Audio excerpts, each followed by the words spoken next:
समस्या बहुत विकट भी है, बहुत कष्ट भी है जीवन में, तो भी हताश नहीं होना है।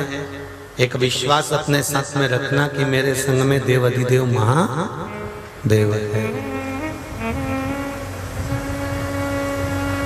ब्रह्मलोक में ब्रह्मा जी निवास करते हैं, वैकुंठ लोक में भगवान विष्णु निवास करते हैं, और मृत्यु लोक में देवाधिदेव महादेव निवास करते हैं। और जो मृत्यु लोक का देव है, जो मृत्यु लोक के पास में निवास कर रहा है, जो मृत्यु लोक में रह रहा है, उसको आने में देरी नहीं लगती। अगर हमारे जीवन में दुख आया तो उसको हमने पुकारा तो वो आया है।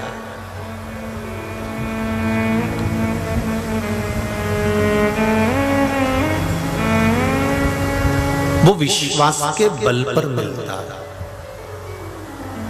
और दृढ़ता के बल पर मिलता है। आपका जितना समर्पण होगा, मेरा शिव उतनी जल्दी आपको प्राप्त होगा, मेरा शंकर उतनी जल्दी आपको मिल जाएगा।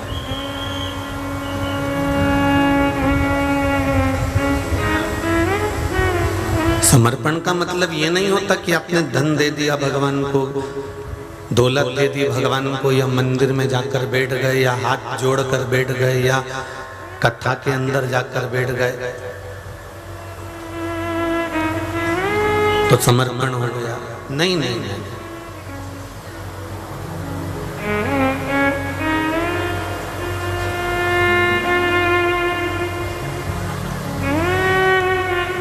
कुछ लोग कथा में आते हैं तो बड़ा विश्वास लेकर आते हैं, इतनी इतनी दूर से 200 kilometre, 300 kilometre, 250 kilometre, 400 kilometre, 500 kilometre दूर से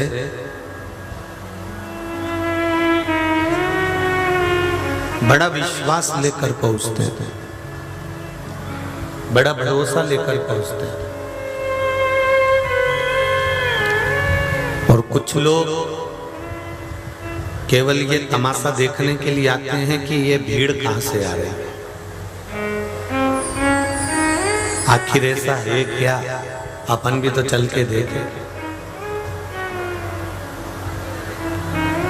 किसी के यहाँ पत्रिका नहीं जाती, किसी के यहाँ निमंत्रण नहीं जाता, तो फिर इतना इतना पंडाल 1 2 3 4 सब भरा, तो ये कहाँ से इकट्ठे हो जाते हैं। इनको कोई सूचना नहीं देता, इनको कोई जाके नहीं बोलता, इनको कोई निमंत्रण देने नहीं जाता। लोगों के घर में शादी हो तो 5 बार तो बुलौवा देने जाना पड़ता है कि माता पूजन है, मंडप है, या महिला संगीत है, तो भी लोग कह देते हैं महिला संगीत में हम आने वाले थे, हमारे ध्यान से निकल गया, हमारे ध्यान से उतर गया, याद ही नहीं रहा, नहीं तो हम पहुंच जाते। घर की शादी का समय लोगों को ध्यान में नहीं रहता, पर इतना ध्यान लोगों को रहता है कि शिव महापुराण की कथा परली बैजनाथ जी में प्रारंभ हो रही है, अपने को जाना है। और जितना यहाँ के लोगों को सुनने का है, वैसा ही टीवी पर, वैसे ही मोबाइल पर लोगों को बेचैनी होने लगती है। अभी तक चालू क्यों नहीं हुई? ये मूछ वाला भैया कब हटेगा, महाराज कब आएगा? इनको सबको बेचैनी रहती है कि बस कथा कब चालू होगी, कब मिलेगी। उतनी देर आपका चित्त, आपकी वृत्ति, आपका मन परमात्मा को ढूंढता रहता है।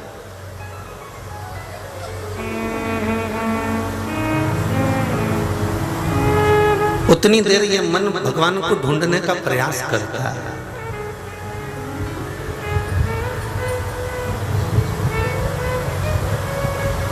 समर्पण उसको नहीं कह सकते कि आप हाथ जोड़कर बैठ गए, या मंदिर में जाकर खड़े हो गए, या आपने एक लोटा जल चढ़ा दिया, या आपने एक बेलपत्र चढ़ा दी, या आपने एक फूल चढ़ा दिया, या आपने भगवान को एक पुष्प समर्पित कर दिया, एक चावल का दाना चढ़ा दिया।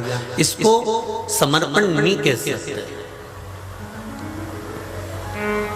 समर्पण उसको कहते हैं भगवान के हो जाना और भगवान को अपना बना लेना उसको कहते हैं कि कथा में जाकर बैठे और जितनी देर कथा में बैठे, जितनी देर महाराज जी ने जो बात कही उसको अपनी चित्त वृत्ति में उतार कर शंकर भगवान के उस अनुमोदन को करना कि सती मैया ने कैसे शंकर को मनाया होगा कि शिव सती के हो गए, पार्वती जी ने कैसे शिव को मनाया होगा कि शंकर पार्वती के हो गए, उमा ने कैसे महेश को मनाया होगा कि उमा के महेश हो गए, किस किस तरह से कात्यायनी ने कैसे चंद्रमौली प्रभु को मनाया होगा कि भगवान चंद्रमौली कात्यायनी के हो गए।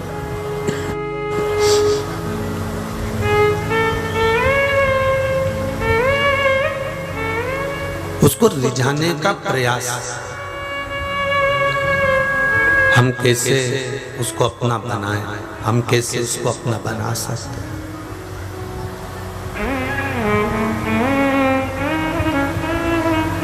थोड़ी परमात्मा से रिश्तेदारी होना जरूरी है।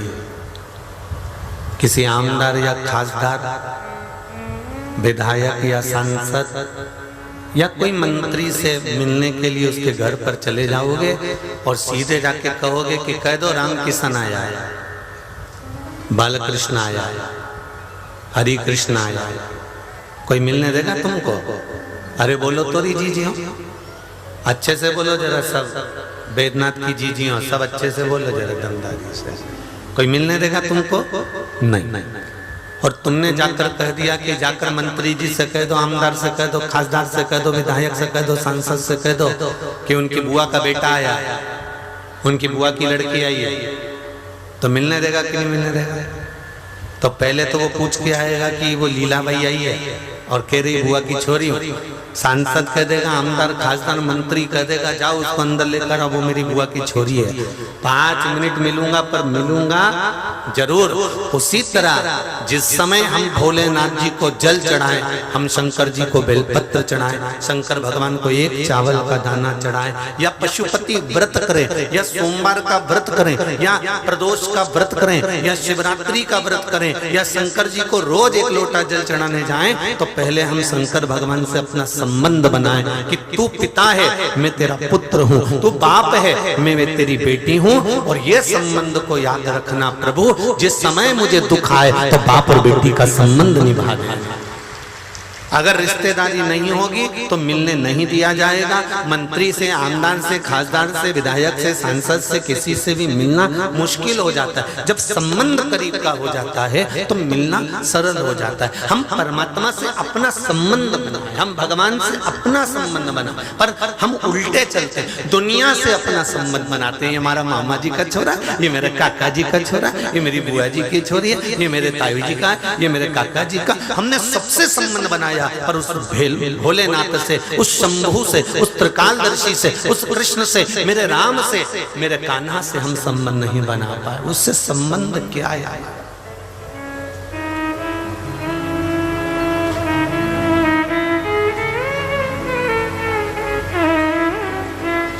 सबके घर में लड्डू गोपाल है, बोलो है कि नहीं? जम के तो बोलो, है ना? सबके घर में लड्डू गोपाल है और सब रोज सवेरे भोग लगाती हो ना? पर कभी तुमने विचार करा कि मैंने भगवान के सामने पूड़ी रखी, मैंने भगवान के सामने रोटी रखी, सब्जी रखी, मैंने भगवान के सामने पूरण पोली रखी, आमठी रखी, कट रखा, सांबर रखा, सब रखा, भगवान ने खाया कि नहीं खाया?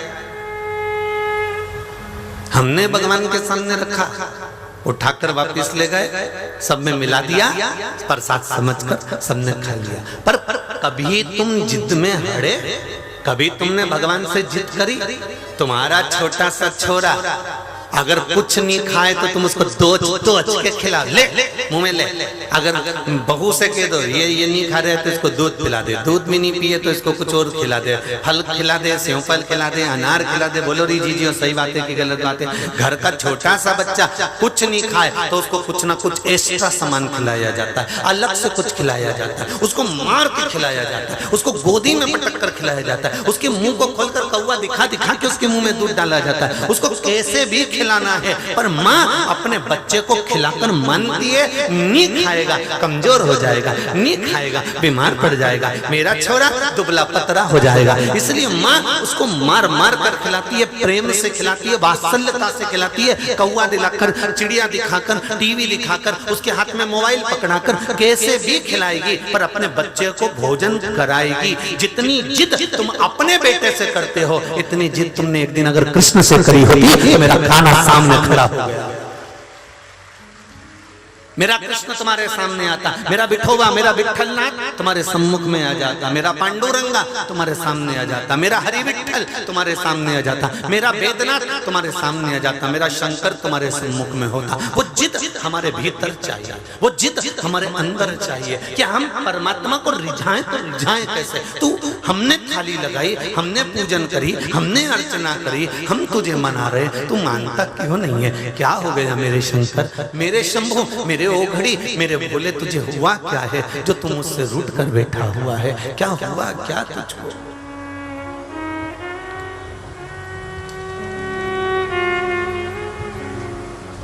हम तुझे रिझा रहे और तू मानता नहीं है बाबा।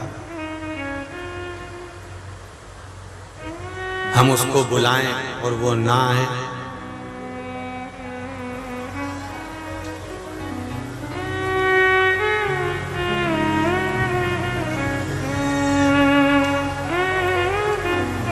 सेल्फी का मतलब मालूम है आप लोगों को?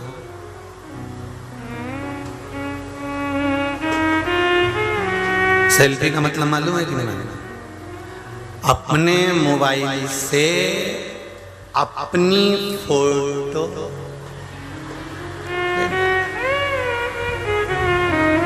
अरे बोलो तो सही, सही है कि गलत है?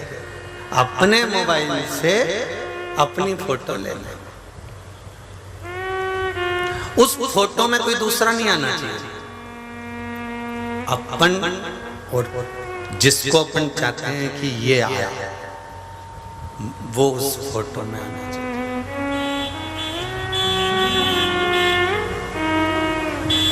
और दूसरे फोटो में अंतर है, दूसरे फोटो में तो सब खड़े हो जाओ एक साथ और वो फोटो वाला फोटो खींच देगा, और सेल्फी खुद ली जाती है, खुद के लिए ली जाती है, खुद की प्रसन्नता के लिए ली जाती है। इसलिए लोग फोटो से ज्यादा, जम के तो बोलो, सेल्फी लेना पसंद करते हैं कि मैं लूंगी, मेरे लिए लूंगी, मेरी खुशी के लिए लूंगी,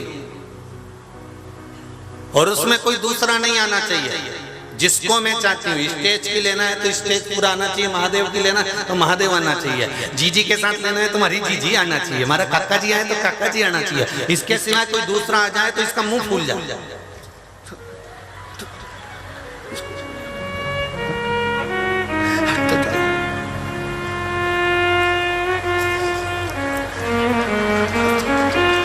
उधर से अब कहीं का दूसरा आए ना तो उसको हटा दिया जाए, कहीं का दूसरा फंसी जाए तो उसको हटा दिया जाए। सेल्फी में तुम हो और जिसको तुम चाहती हो वो सेल्फी में आना चाहिए। बस शिव महापुराण की कथा यही कहती है कि महादेव के मंदिर में जब पहुंचो तो दिल की सेल्फी लेना, उसमें महादेव और तुम हो, उसके सिवाय कोई नहीं। तुम और शिव, इसके सिवाय कोई नहीं।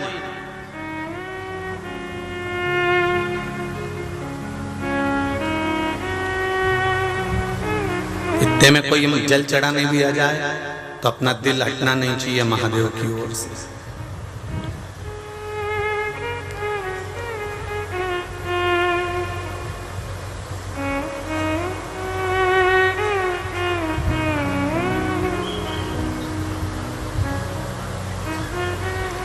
आज एक विचित्र पत्र सोमानी जी के यहाँ पर भेजा है किसी ने। पत्र है पर विचित्र है।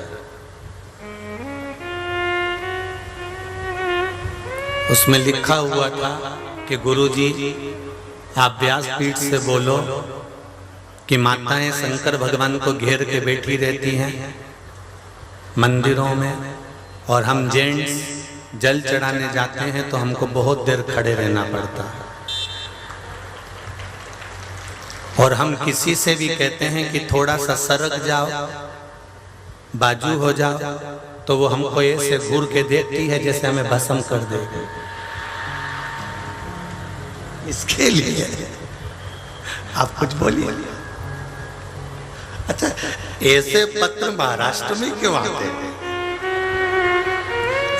और अब बस आप इतना सा बोल दो इनको कि कोई पुरुष आए जल चढ़ाने तो उसको बेचारे को, बेड़ू को रास्ता दिख जाए और वो जल चढ़ाना।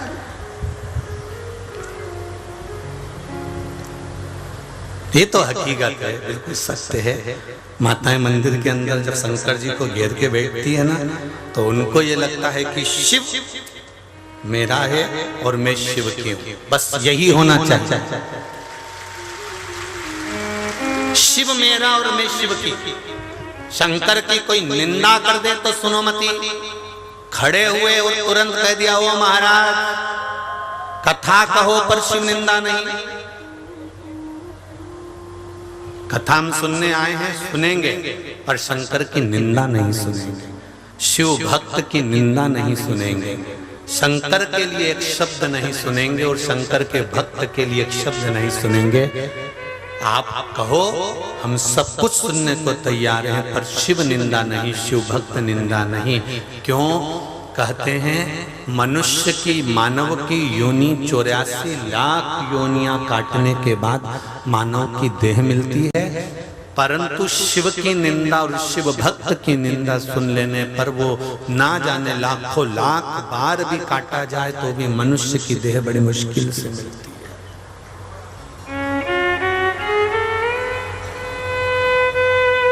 माताएं शिव को घेर के रखे मना नहीं, शंकर को आप जल चढ़ाओ मना नहीं है, शंकर के पास में आप बैठो मना नहीं, और कोई जल चढ़ाने आया है तो उसको भी मौका दो, उसको भी कहो भैया आइए चढ़ाइए, शिव आपके भी हैं। पर शंकर की जब आराधना करो, शिव की जब अर्चना करो, शंकर को जब मनाने के लिए बैठो, शिव अर्चना के लिए जब बैठो, शंकर का गुणगान करने के लिए जब बैठो, श्री शिवाय नमस्तुभ्यम जब मंत्र का जाप करने के लिए दिन रात गुनगुनाने के लिए बैठो, तुम्हारा मन पड़े तब उसका स्मरण करो। उस समय पर हमें फिर कुछ सुनाई ना दे, हमें फिर किसी से कोई मतलब ना रहे, हमारा चित्त परमात्मा में रहे। एक पत्र आया, देखिए।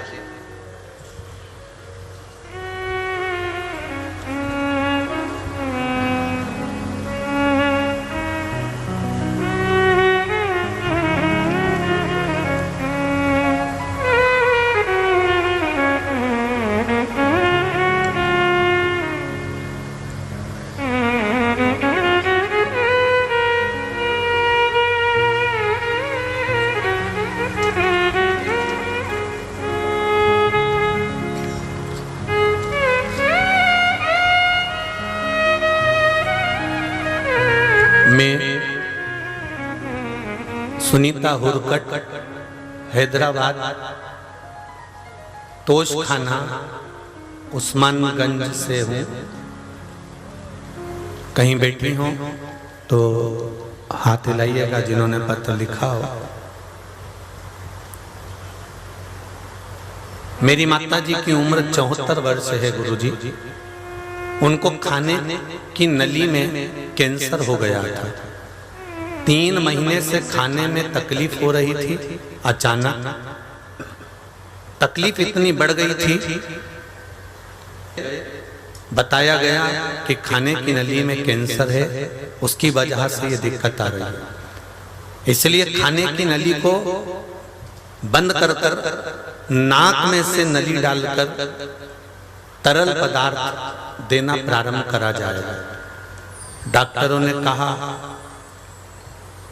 कीमो भी करना पड़ेगा, 6 कीमो होंगे और ट्रीटमेंट लंबा चलेगा। मुंह में से भोजन देना बंद कर दिया गया, नाक में नली डाल दी गई और उस नाक में नली डालकर उसमें से भोजन तरल पदार्थ देना प्रारंभ करा। तब किसी ने बताया कि शिव महापुराण की कथा सुनो। तब शिव महापुराण की कथा सुनी। उसमें सुना था कि कुबेरेश्वर धाम का रुद्राक्ष या कंकर शंकर की भूमि से लाया हुआ रुद्राक्ष का जल देने से लाभ मिलता है। हमारे घर के व्यक्ति सीहोर पहुंच गए। सीहोर से मैंने एक कंकर मंगवाया और एक रुद्राक्ष वहां से हाथ जोड़कर निवेदन कर बुलवाया। मेरी माता जी को उस रुद्राक्ष का जल और कंकर का जल चढ़ाकर देना प्रारंभ करा। प्रभु की कृपा से ऐसा चमत्कार हुआ कि कंकर ने शंकर का ही रूप ले लिया गुरुदेव। इसलिए हम कहेंगे कि सीहोर का कंकर साधारण नहीं, कुबेरेश्वर धाम का। मेरी भतीजी ने माताजी के लिए पशुपति व्रत भी चालू कर दिया। अपनी दादी के लिए प्रारंभ किया। गुरुजी, भगवान का कैसा चमत्कार हुआ।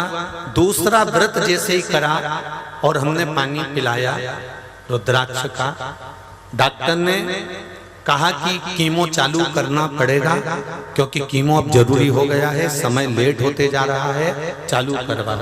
हमने कुछ दिन और रोका। रोकने के बाद जैसे ही मुख में रुद्राक्ष का पानी देते रहे, कंकर शंकर का जल देते रहे, इतने में तो दिया हुआ पानी अटक गया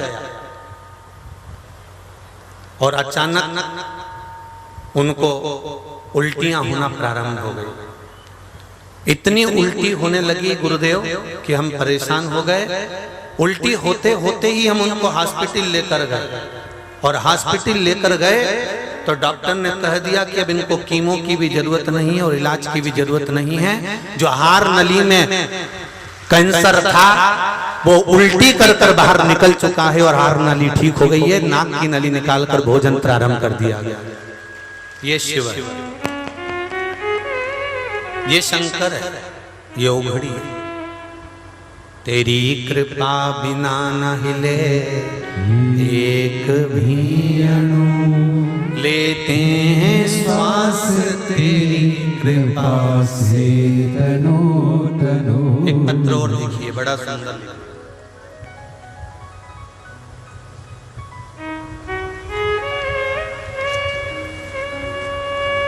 गुरुजी, लातूर से सपना अमित सिंह बिसेन कहीं बैठी हो, आप ही हैं? दोनों हाथ हिला दो बाबू। श्री शिवाय, नमस्ते। मेरा नाम सपना अमित सिंह बिसेन लातूर महाराष्ट्र से हैं। गुरुजी, मेरी छोटी देवरानी को 10 साल तक संतान नहीं थी। डॉक्टरों ने कहा था कि इसको संतान नहीं होगी और संतान का सुख नहीं है। टेस्ट भी करवाया, फेल हो गया, संतान का सुख समाप्त हो गया। 2021 में रुद्राक्ष अभिषेक को सीहोर आए थे। आपने कहा था कि सफेद आंकड़े की जड़ और पीपल के पत्ते का उपाय करना। हमने वो करना प्रारंभ करा गुरुदेव। सारे डॉक्टर फेल हो गए और मेरी देवरानी को 10 साल के बाद बाबू हो गया। उस बाबू का फोटो भेज रही हूँ। बाबू नहीं, मेरा भोलेनाथ हो गया, मेरा शंभू आया। बेटा, बैठो बहन।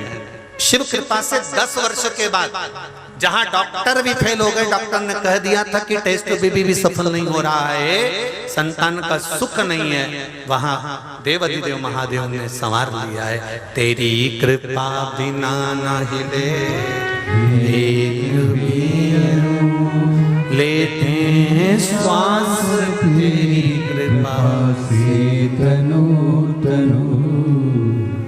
बखान क्या करूं मैं राहों के ढेर का, चपटी भभूत में खजाना कुबेर का। आप शिव की आराधना कर रहे हैं, आप शंकर की अर्चना कर रहे हैं और दिल से कर रहे हैं, तो ये निश्चित है वो सुनेगा जरूर।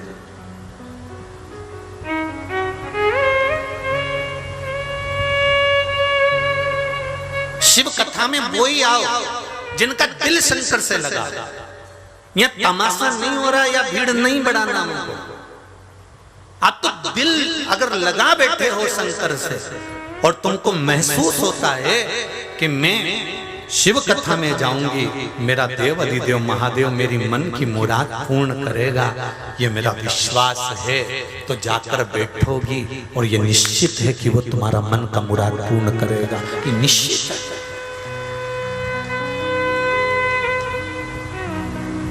देखने के लिए या यहाँ पर कोई कंपटीशन नहीं हो रहा है, या कोई गेम नहीं हो रहा, या कोई तमाशा नहीं हो रहा कि हम भीड़ बढ़ाएं। हम तो दिल लेकर जाएं बाबा के पास।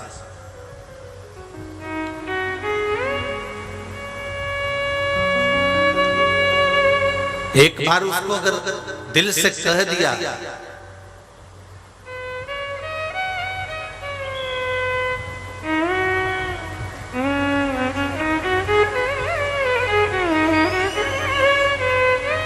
बैठो माइक देते हैं, बैठो।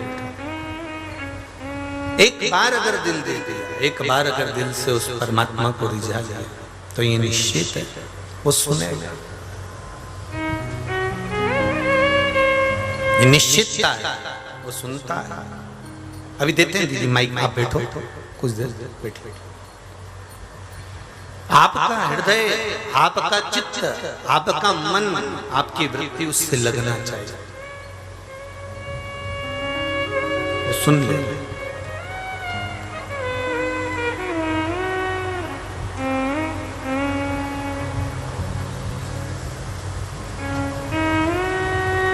भाई, आप जब साधारण सा फोटो सेल्फी लेते हो ना, तो उसमें आप और आप जिसको स्नेह करते हो वो होना चाहिए। उसी तरह शिवजी के मंदिर में बेलपत्र जब समर्पित करें तो ये बेलपत्र साधारण नहीं, इसको जानकर जब हम भगवान शंकर को देंगे तो ये भाव जागृत होना चाहिए कि शिव इस बेलपत्र के माध्यम से मेरे दिल की बात सुन रहा है।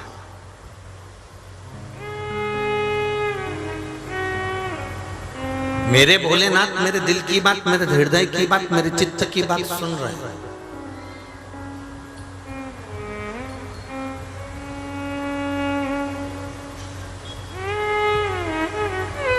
आप तो महाराष्ट्र की वो पावन धरा में रहते हो,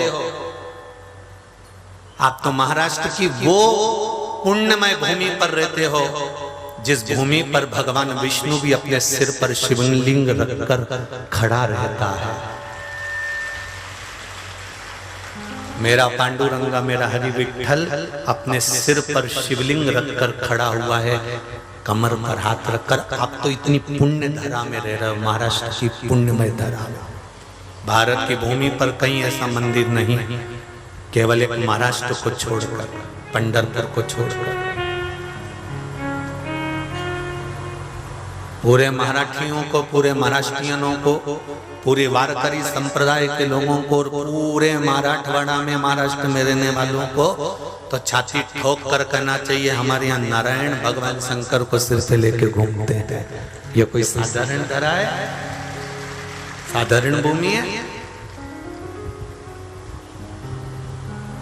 ये वो भूमि जहां नारायण और शिव साथ, और ये निश्चित बता दिया, ये दुनिया के लोगों ने भेद करा है कि हम विष्णु वाले हैं, हम नारायण वाले हैं, हम राम वाले हैं, हम कृष्ण वाले हैं, हम दुर्गा वाले, हम दत्त वाले, हम ये वाले, हम वो वाले।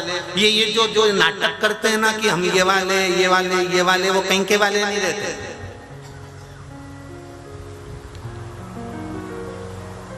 हम तो शंकर जी को मानते ही नहीं, हम शंकर जी का प्रसाद लेते ही नहीं, हम शिव जी के मंदिर जाते ही नहीं। अरे भले मंदिर मत जाओ, भले तुम प्रसाद मत खाओ, भले शिव पर एक लोटा जल मत चढ़ाओ, पर शिव महापुराण की कथा में उमाखंड में कहा गया कि आप शंकर को जल चढ़ाएं ना चढ़ाएं, आप शंकर भगवान का प्रसाद खाएं ना खाएं, आप शंकर भगवान को नमन करें ना करें, पर एक काम जरूर करो कि शंकर की निंदा मत करो, क्योंकि वो आपका जीवन नरक कर देगा, वो आपका जीवन बेकार कर देगा। शिव निंदा नहीं करता। शंकर का कोई भक्त है तो उसकी भी निंदा नहीं सुनना, हमको ना निंदा सुनना ना निंदा करना।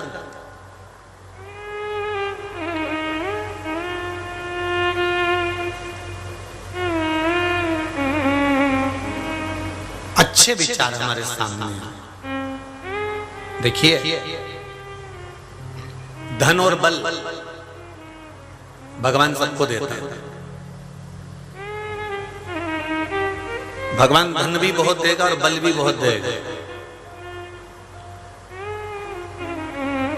पर अच्छे विचार भगवान सबको नहीं देते। धन और बल ये दोनों भगवान सबको देगा, पर अच्छे विचार नहीं देगा। धन और बल इसलिए देता है क्योंकि धन और बल मिलेगा तो तू धन और बल को गलत जगह लगाता रहेगा, गलत जगह काम में लेता रहेगा।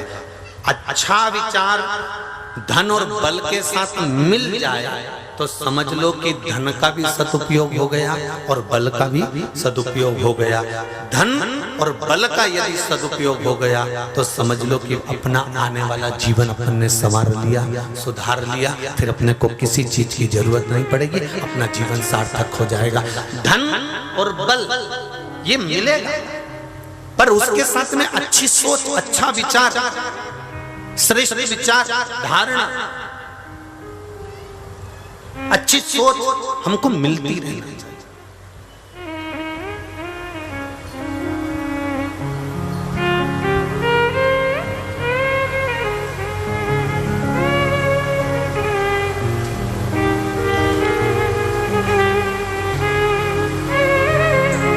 सास विचार करती है मैं बहू को बदल दूंगी,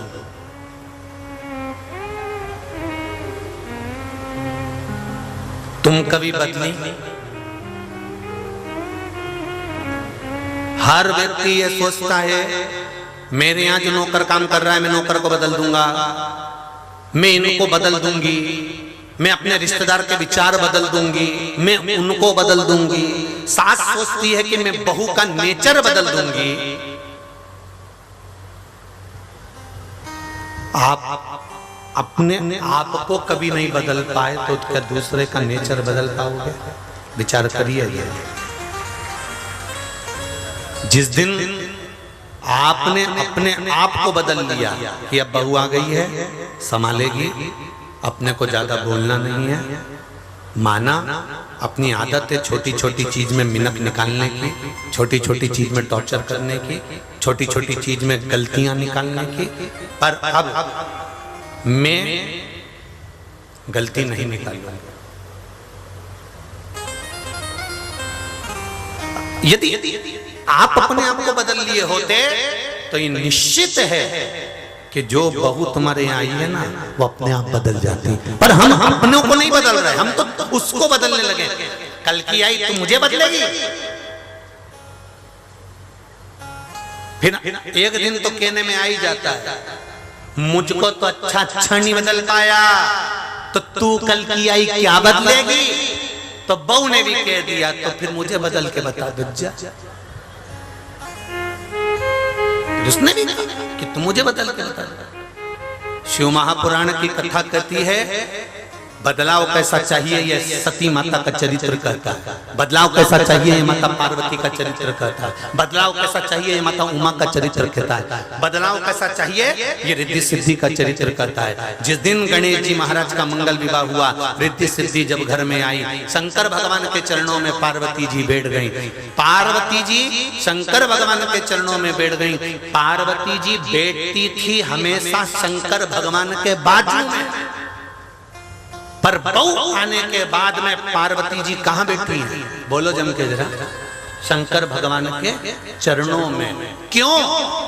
अगर आज मैं अपने पति का सम्मान करूंगी तो मेरी बहू देखकर भी अपने पति का सम्मान करेगी। और बहू आने के बाद आज की सासें कैसे बैठती हैं? सोफा पे पति तो वहीं दमक के ले, और फिर पति से ही कह देती हैं देखो तुम्हें फालतू बात मत करना, पहले बोल दे रही, मेरे बीच में बोलने की जरूरत नहीं है। जब उसने बहू के सामने कह दिया कि मेरे बीच में बोलने की जरूरत नहीं है, तो बहू भी अपने पति से बोलती है कि तुम मेरे बीच में मत बोला करो, मैं निपट लूंगी अपने हिसाब से। ये बोलना सिखाया किसने है? थोड़ा सा श्योर वाला महाराज गड़बड़ बोलता है, ये मानते हैं हम भी अपने आप को गलत मानते हैं कि हाँ कि हम थोड़ी कथा थोड़ी कड़ली बोलते हैं, तुम्हें लग सकती है पिसी हुई काली मिर्ची, मना नहीं। पर इस कथा के माध्यम से अगर एक घर भी सुधर गया तो मेरी परली बैजनाथ की दक्षिणा पूरी हो जाएगी, ये निश्चित है। हम दूसरे को सुधारने का सोच रहे हैं, हम सोचते हैं कि बहू को सुधार। शंकर भगवान के साथ में पार्वती जी उनके पास में उनके बाजू में वाम अंग पर विराजमान होती थी, पर बहू जब घर में आ गई, रिद्धि सिद्धि जब घर में आ गई, तब माँ फिर पास में नहीं बैठी, फिर पार्वती जी शंकर भगवान के चरणों में बैठी हैं। उसको क्यों? क्योंकि बहू को कहकर नहीं समझाना है, बहू देखकर समझ जाएगी। पढ़ी लिखी है, समझदार है, अच्छे घर की है, अच्छे घर की थी, समझदार थी, इसीलिए तो आप अपने छोरे के लिए लेके आई। नहीं तो तुम तो हमेशा कहती थी मेरा छोरा हीरा, मेरा छोरा बढ़िया, मेरा छोरा बढ़िया। कभी किसी माँ के मुंह से तुमने बेटे की बुराई सुनी है? पर लड़की से जब शादी करना रहती है तब माँ अपने बेटे को कमजोर बताती हो, लड़की को अच्छा। अरे तेरे से जोरदार है, तू तो 1920 छोरी इतनी बढ़िया मिली है, इतनी जोरदार। मतलब अपने मुंह से कह रही है कि मेरा छोरा 19 है और छोरी 20 है। जब कहती है जब अपनी बहू को लाना होता, नहीं तो हमेशा कहती थी मेरा छोरा, मेरा छोरा, मेरा छोरा। पर विवाह संबंध जब करना है तो कह देती बेटा कुछ नहीं, लड़की अच्छी है, 19-20 मत देखो, तू 19 वो 20, कोई बात नहीं, संबंध जमाना। तो आप बेटी को कहोगे कि तू ऐसा कर, अपने पति का सम्मान कर, अपने पति का आदर कर, अपने पति को चरणों में प्रणाम कर, सिर पे पल्लू रख, अपने पति को नमन कर, तू ऐसा कर। तो पहले झुकना, समझना, करना बहू को नहीं, पहले हमें पड़ेगा। हम सुधरेंगे। गायत्री परिवार वाले कहते हैं ना, तुम्हारे यहाँ कहते कि नहीं कहते? जरा बोलो, हम सुधरेंगे युग सुधरेगा, हम बदलेंगे, जम के बोलो, युग बदलेगा। कब बदलोगे? कभी तो एक बदलाव का नियम आएगा, उसको बदलना जरूरी।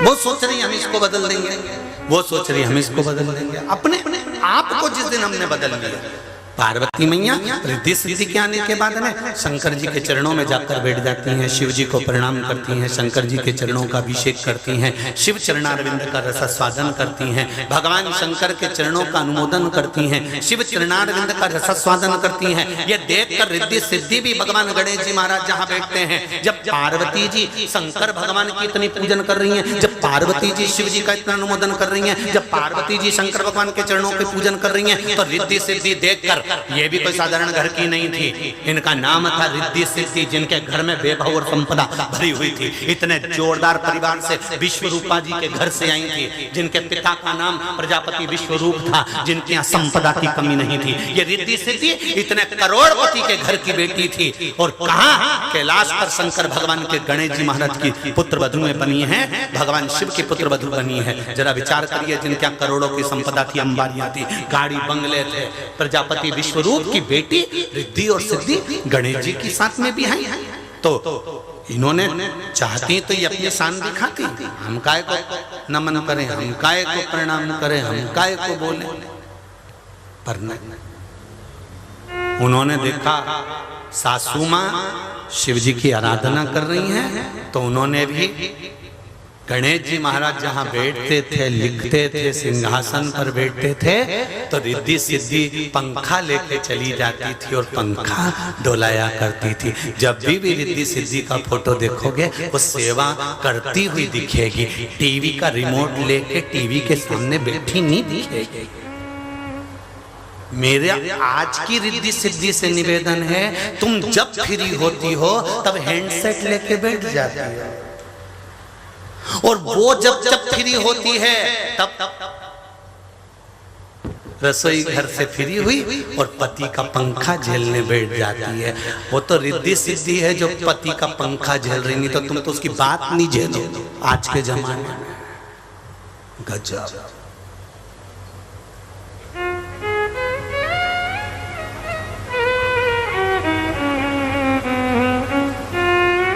सिखाना पड़ेगा हमको, हमें बोल कर नहीं सिखाना है।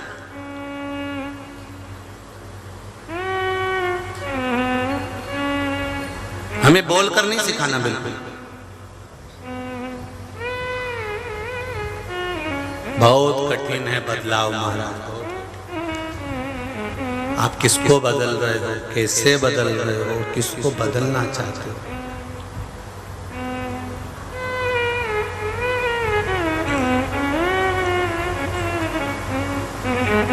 बहुत अहंकार में, अभिमान में लोग कह देते हैं तू मुझे जानता नहीं है।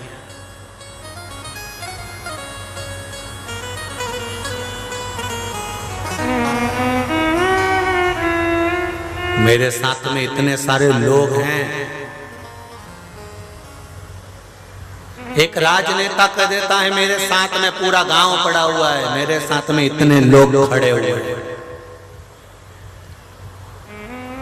दिल से, मन से ये बात निकाल देना कि तुम्हारे साथ इतने लोग खड़े हुए हैं। ये तुम्हारे साथ नहीं खड़े, ये तुम्हारे समय के साथ खड़े हैं। तुम्हारा समय अच्छा है इसलिए लोग तुम्हारे साथ खड़े हैं। तुम्हारा समय बेकार आ गया तो एक को भी खड़ा करके बता देना तो गारंटी है तुम्हारे साथ कोई खड़ा नहीं होता। अपनी दबदबा, अपनी शान, अपनी शोहरत किसी को मत दिखाना कि मेरे साथ इतने सारे खड़े हैं। तुम्हारे साथ कभी कोई खड़ा नहीं होता, तुम्हारे समय के साथ खड़े होते। अच्छा समय होगा तो ढेर खड़े मिलेंगे, बेकार समय आया सब गए। फोन लगाओ तो चौराहे पे दो नहीं मिलेंगे।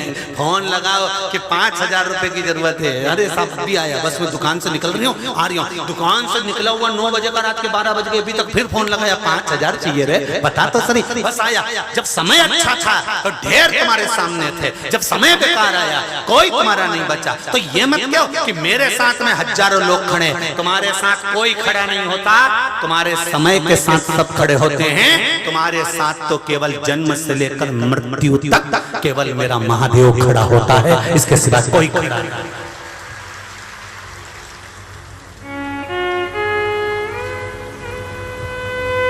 धन बहुत है, लोग जुड़ते जाएंगे।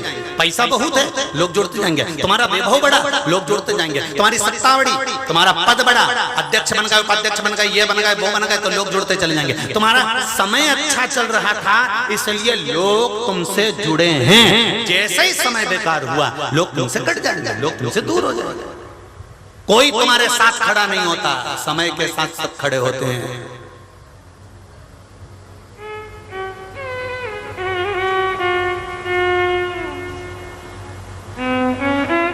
समय के साथ सब खड़े। तुम्हारे साथ तो केवल जन्म से लेकर मां के गर्भ से लेकर मरोगे तब तक केवल एक तुम्हारे साथ खड़ा हुआ है। कौन? जम के बोलो जरा। वो है देव अधिदेव महादेव। मां के गर्भ में भी तुम्हारे साथ था। क्यों? उसका कारण है, लोग कहते हैं आप कैसे कह सकते हो कि महादेव ही थे? हम तो कहें विष्णु जी भी हो सकते हैं, ब्रह्मा जी भी हो सकते हैं, ये भी हो सकते हैं। तुम कैसे कह सकते हो कि महादेव ही अंदर था? महादेव ही जन्म से लेकर मृत्यु तक था। तो शिव महापुराण की कथा कहती है श्वास शरीर के प्रत्येक भाग में देवताओं का स्थान है। श्वास में देवता का स्थान है शंकर का। ये श्वास रूपी शिव जब तक है तब तक समझ लो कि तुम हो, और जिस दिन श्वास रूपी शिव निकल गया तो फिर शरीर नहीं रहेगा, फिर शव बन जाएगा। फिर शव की कोई कीमत नहीं है, शरीर की कीमत है क्योंकि शिव है।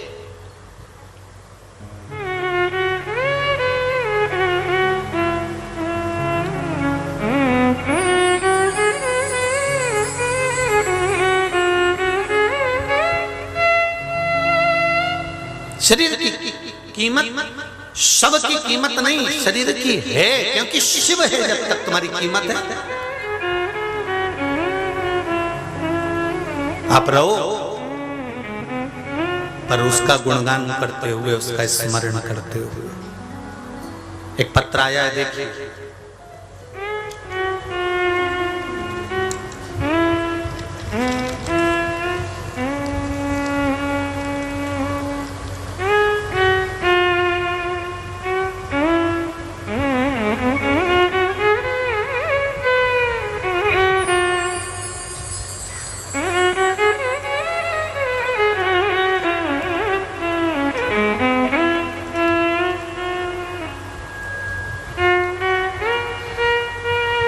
गुरुदेव, मैं तृप्ति अजय परदेसी श्री रामपुर से जिला अहमदनगर महाराष्ट्र से आई हूँ। कहीं बैठी हो तो हाथ हिला। आप ही हैं? दोनों हाथ हिला दो एक बार। हर हर महादेव। भोलेनाथ का बड़ा सुंदर लाइन आपने लिखी, भोलेनाथ दया करना मैं तेरे भरोसे हूँ। महाराज गुरुजी, मेरी सहेली का बेटा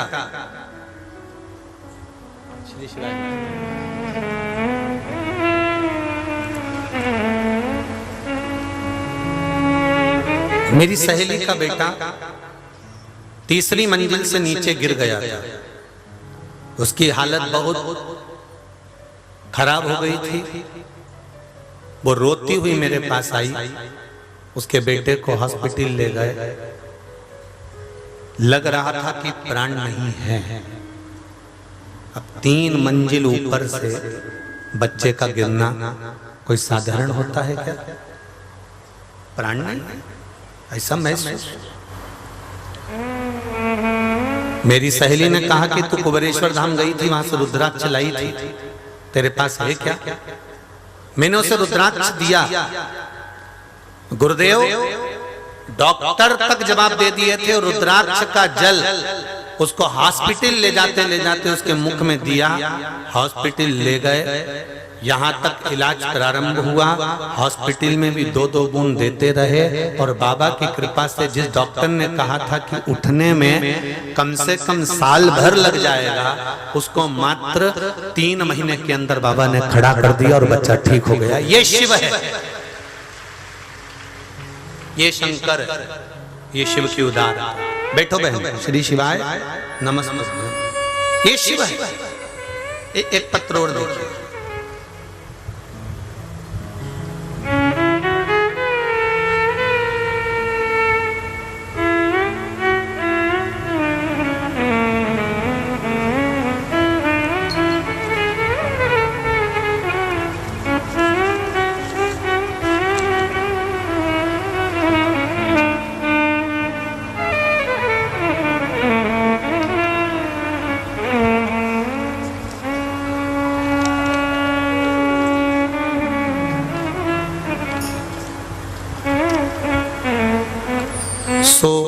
वैशाली योगेश शेटे,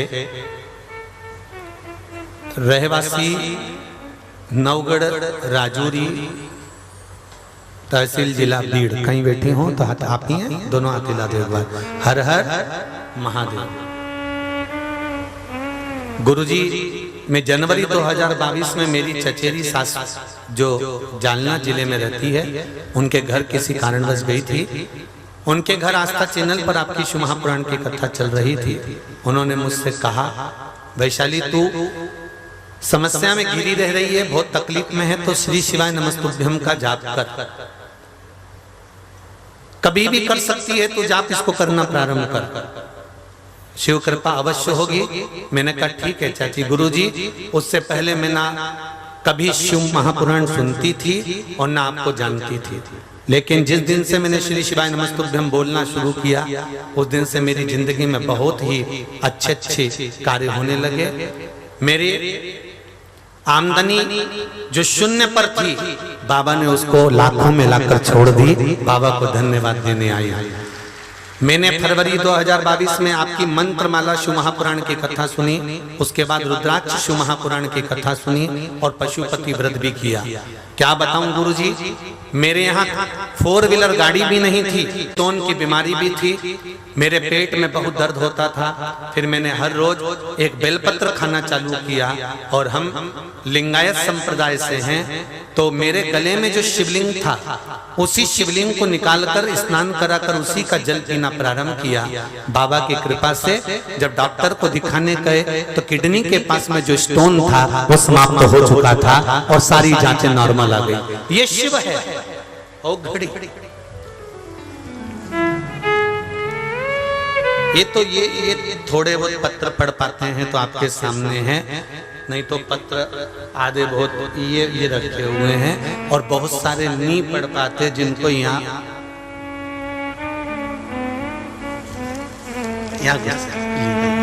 बहुत पत्र, और दिन भर बाबा के भक्तों के, बाबा के बस भाव प्रकट होते रहते दिन भर। ये शिव है।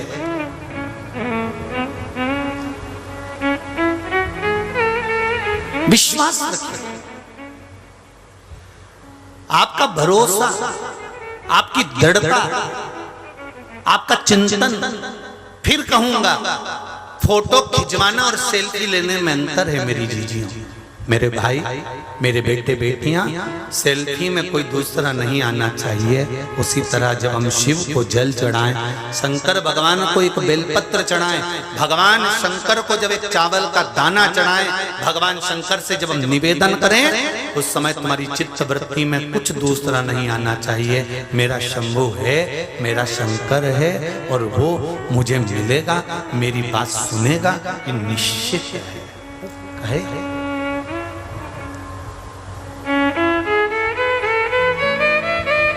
निश्चित है।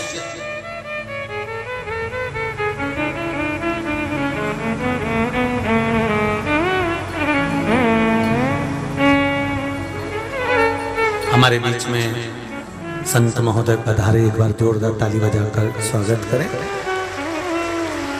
अमरावती के नजदीक से आपका यहाँ आगमन हुआ।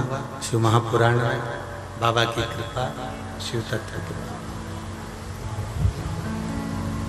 जब तक कृपा ना हो शिव की, आपका चित्त, आपकी वृत्ति, आपका मन, आपका भरोसा दृढ़ हो जाए तो समझ लो कि शिव मिल गया, तब मिला। महाराज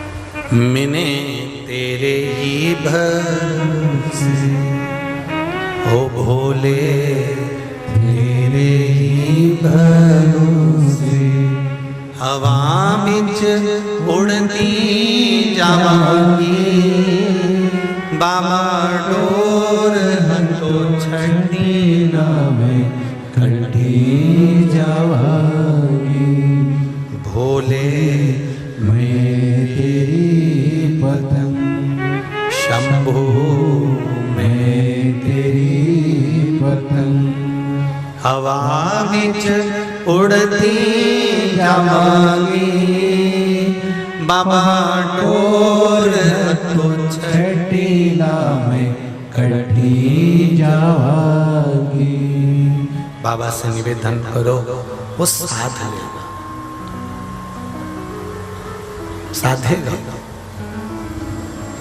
जाओ,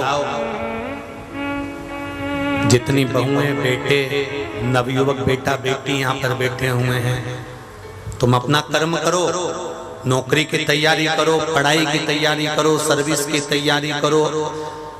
कर्म करना जरूरी है, और कर्म के साथ में भगवान पर विश्वास रखो।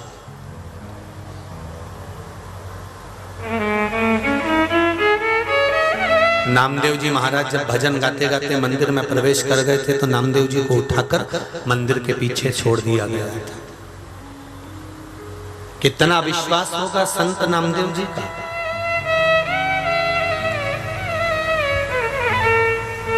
कितना विश्वास।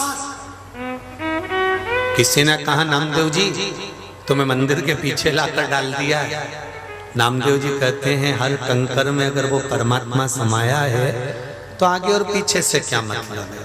ईवे विठल उवे विठल, विठल बिना भव पार नहीं। नामदेव जी कहते हैं इधर उधर हर जगह तो विठल है। अगर भजन में बल होगा तो मंदिर का दरवाजा भी पलट जाएगा, और वो भजन के बल पर मंदिर का दरवाजा बदल गया, पीछे आगे हो गया और आगे पीछे हो गया। तब संत ब्राह्मण भी हाथ जोड़कर खड़े हो गए कि तुम्हारी भक्ति को नमन करता हूं। भक्ति को नमन है।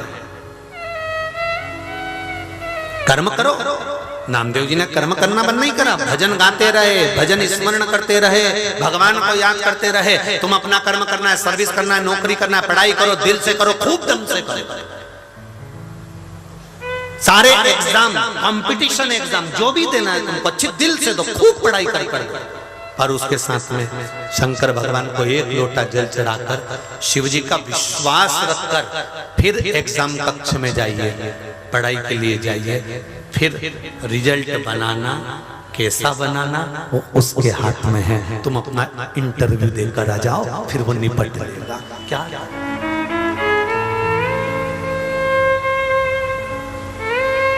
ट्यूशन जाओ, कोचिंग जाओ, 3 घंटे की कोचिंग करते हो, 2 घंटे की ट्यूशन करते हो। मेरा बेटा बेटियों से निवेदन है, जैसे तुम ट्यूशन कोचिंग जिस तरह से जाते हो उसी तरह से वहां 3 घंटे के लिए, वहां 2 घंटे के लिए जाते हो। एक कोचिंग, एक ट्यूशन, शंकर जी के मंदिर में जाना भी चालू कर दो, एक लोटा जल चढ़ाना प्रारंभ कर दो। जब कोचिंग और ट्यूशन, देखो अंतर आता है। जिसके यहाँ ट्यूशन पढ़ते हो उसकी ड्यूटी परीक्षा हॉल में नहीं लग पाती, लगती है क्या? अरे बोलो तो जम के नहीं। तुम जिसके यहाँ कोचिंग पढ़कर आए, तुम जिसके यहाँ ट्यूशन पढ़कर आए, उसकी ड्यूटी तुम्हारे परीक्षा हॉल में नहीं होगी, ये निश्चित है। पर एक ट्यूशन जो सवेरे पढ़ रहे थे एक लोटा जल चढ़ाने की, जिसने पढ़ाया वो टीचर तुम्हारे परीक्षा हॉल में भले ना होगा, पर सुबह जिस पर जल चढ़ा कर आए थे ये टीचर परीक्षा हॉल के अंदर जरूर मिलेगा।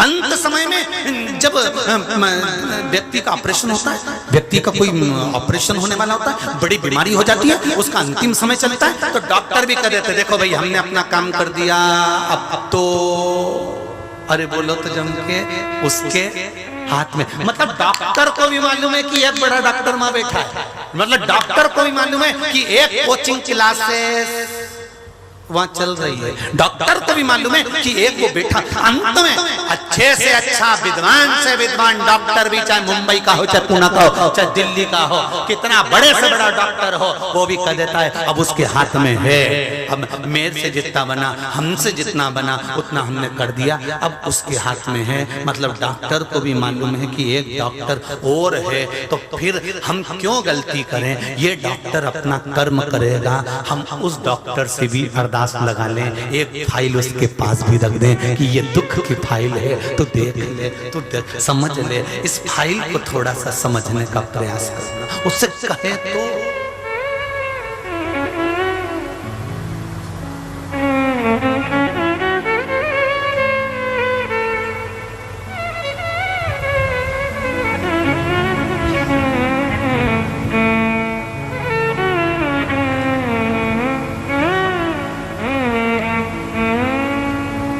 एक मेडिकल के डॉक्टर से पूछा गया,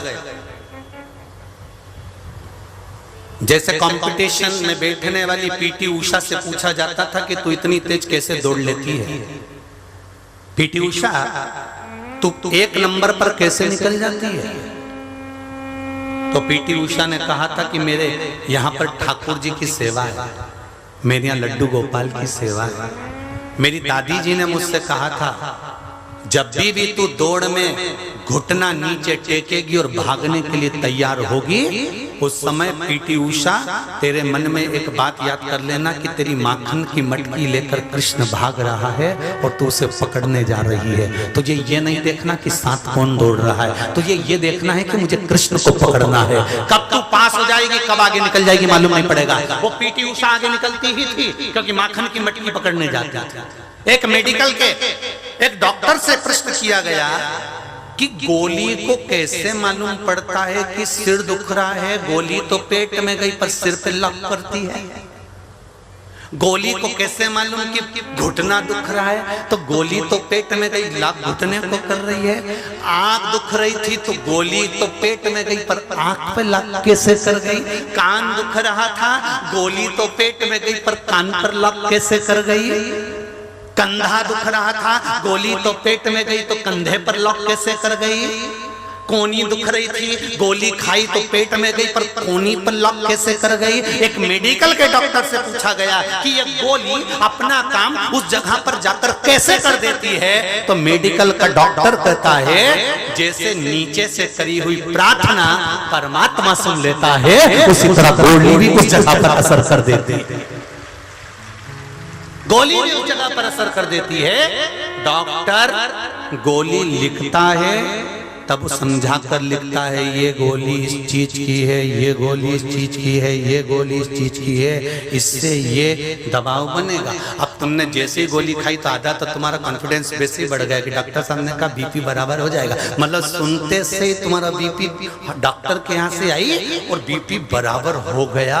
मतलब तेरा विश्वास उस डॉक्टर के प्रति बढ़ गया था। उस तरह का विश्वास जिस दिन तुमने शंकर के प्रति बढ़ा लिया, शिव के प्रति बढ़ा लिया कि वो बेटा है मेरे साथ में, हर पल हर घड़ी हर क्षण वो मेरे साथ चल रहा है, तो फिर घबराओगे नहीं। फिर हर जगह पर पीटी उषा की तरह पार होते जाओगे, दौड़ते जाओगे, आगे निकलते जाओगे, पीछे पलट कर देखने की जरूरत ही नहीं पड़ेगी।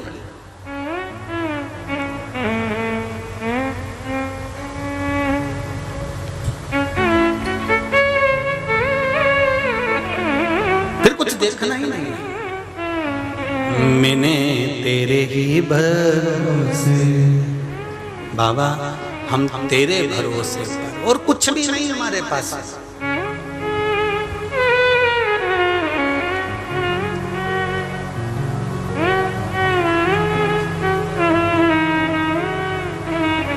हे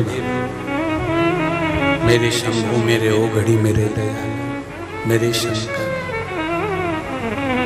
जल है गहरा नाव पुरानी,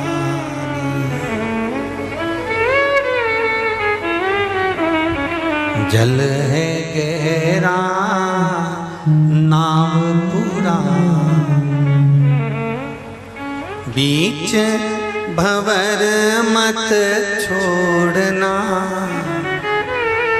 भोले, बीच भंवर मत छोड़ना भोले जी, मोरी लागी लगन मत तोड़ना भोले जी, मोरी लागी लगन मत तोड़ना। शंभो जी मोरी लागी लगन मत तोड़ना, शंभो जी मोरी लागी लगन मत तोड़ना। लागी लगन मत तोड़ना हो भोले, लागी लगन मत तोड़ना ओ भोले, लागी लगन मत तोड़ना ओ भोले, लागी लगन मत तोड़ना। भोले जी माँ लागी लगन मत तोड़ना, भोले जी मोरी लागी लगन मत तोड़ना। बाबा जी मोरी लागी लगन मत तोड़ना, भोले जी मोरी लागी लगन मत तोड़ना।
जल है गहरा पुरानी, जल है गहरा नावे पुरानी, जल है गहरा नाव पुरानी, जल है गहरा नावे पुरानी। बीच भंवर मत छोड़ना ओ भोले, बीच भंवर मत छोड़ना, हाँ भोले, बीच भंवर मत छोड़ना ओ भोले, बीच भंवर मत छोड़ना। भोले जी मोरी लागी लगन मत तोड़ना, भोले जी मोरी लागी लगन मत तोड़ना, शंभो जी मोरी लागी लगन मत तोड़ना, शंभो जी मोरी लागी लगन मत तोड़ना, लागी लगन मत तोड़ना ओ भोले, लागी लगन मत तोड़ना, हाँ भोले, लागी लगन मत तोड़ना ओ भोले, लागी लगन मत तोड़ना, भोले जी मोरी लागी लगन मत तोड़ना, भोले जी मोरी लागी लगन मत तोड़ना, शंभो जी मोरी लागी लगन मत तोड़ना, शंभो जी मोरी मोरी लागी लगन मत तोड़ना।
मेरा सेठ है तू ही साहूकार है, तू ही मेरा सेठ है तू ही साहूकार है, तू ही मेरा सेठ है तू ही साहूकार है, तू ही मेरा सेठ है तू ही साहूकार है। ब्याज पे ब्याज मत जोड़ना हो भोले, ब्याज पे ब्याज मत जोड़ना।